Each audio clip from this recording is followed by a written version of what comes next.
आता जी निवडणूक घेतलेली आहे या सरकारने, त्यामध्ये जवळ-जवळ 150 मतदारसंघामध्ये यांनी गडबडी केलेल्या आहेत. यांचे मतदारसंघ किती आलेले आहेत पूर्ण सखोल माहिती काढल्यानंतर अजितदादा सुद्धा या मतदारसंघामध्ये 20,000 मतांनी पराभूत.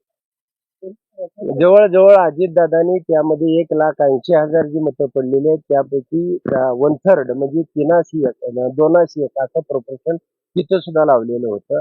त्यामुळं योगेंद्र दादांची मतं 80,000 अधिक 7 अशी 41 आहेत आणि त्यांच्यामधली 81 मधली त्या ठिकाणी 60 वजा होतात. 21 वरती अजितदादा सुद्धा राहतात. अजितदादाचे फक्त 12 आमदार या ठिकाणी या राज्यामध्ये निवडून आलेले आहेत. त्यानंतर एकनाथ शिंदेचे फक्त 18 आमदार निवडून आलेले आहेत आणि भारतीय जनता पार्टीचे 77 आमदार अशी मिळून सगळी मिळून संख्या त्यांची 107 आहे आणि 2-3 अपक्ष आहेत अशी 110 फक्त संख्या.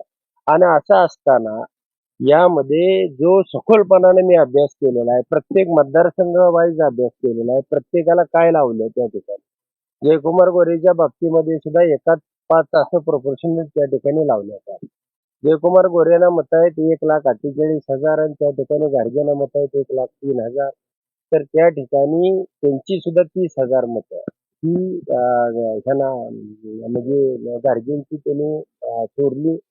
त्यामुळे ती जर वजा केली त्यामधून तर गाडगे 1,33,000 वरती असतात आणि जयकुमार गोरे 1,33,000 वरती असतात. ते 10,000 मतांनी तिथे सुद्धा 13,000 मतांनी हे झालेलं आहे आणि प्रत्येक मतदारसंघ वाईज मी काढलेला आहे. काही एकही मतदारसंघ मी त्यामध्ये तांत्रिकदृष्ट्या सगळ्या अंगानं त्याचा अभ्यास करतोय. आता पवार साहेबांची भेट झाली.